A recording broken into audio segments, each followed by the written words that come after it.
বাংলাদেশের শীর্ষ একজন আলেম আব্দুল মালেক সাহেবের পরিচিতি আজ আমরা জানব। মোহাম্মদ আব্দুল মালেক সাহেব ১৯৬৯ সালের ২৯ আগস্ট কুমিল্লা জেলার লাকসাম উপজেলার সারাসপুরে জন্মগ্রহণ করেন। ৫ ভাইবোনের মধ্যে তিনি দ্বিতীয়। তার পিতা শামসুল হক একজন আলেম ছিলেন। পরিবারে কুরআন ও প্রাথমিক শিক্ষা অর্জনের পর তিনি চাঁদপুরের শাহরাস্তি খেরিহর কওমি মাদ্রাসায় মিসকাত জামাত পর্যন্ত অধ্যয়ন করেন। ১৯৮৮ সালে তিনি পাকিস্তানের জামিয়া উলুমুল ইসলামিয়া দাওরায়ে হাদিস সমাপ্ত করেন। এরপর তিনি এই মাদ্রাসার উচ্চতর হাদিস বিভাগে ভর্তি হয়ে ৩ বছর আব্দুর রশিদ নোমানের তত্ত্বাবধানে হাদিস অধ্যয়ন করেন।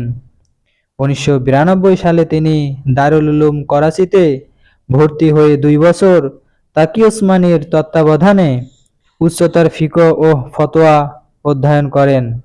১৯৯৫ সালে তিনি সৌদি আরব গমন করে আব্দুল ফাত্তাহ আবু গুদ্দাহর তত্ত্বাবধানে ১৯৯৭ সাল পর্যন্ত প্রায় ২.৫ বছর হাদিস শাস্ত্র সহ অন্যান্য গবেষণামূলক কাজের গবেষণা সহযোগী হিসেবে কাজ করেন।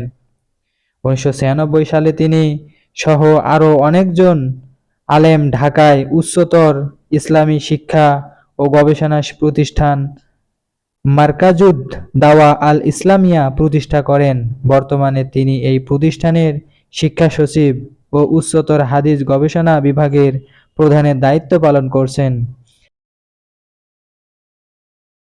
এছাড়াও তিনি জামিয়াতুল উলুম আল ইসলামিয়া, ঢাকার সাইকুল হাদিস এবং ঢাকার শান্তিনগরের আজরুন কারিম জামে মসজিদের খতিবের দায়িত্ব পালন করছেন।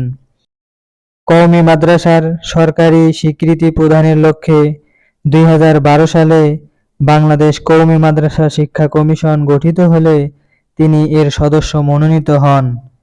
২০১৯ সালে তিনি ইসলামিক ফাউন্ডেশন বাংলাদেশের জাতীয় চাঁদ দেখা উপকমিটির প্রধান মনোনীত হন।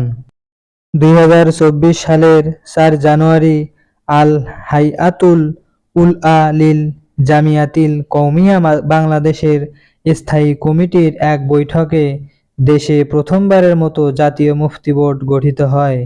তিনি ১৬ সদস্য বিশিষ্ট এই বোর্ডের সদস্য সচিব মনোনীত হন।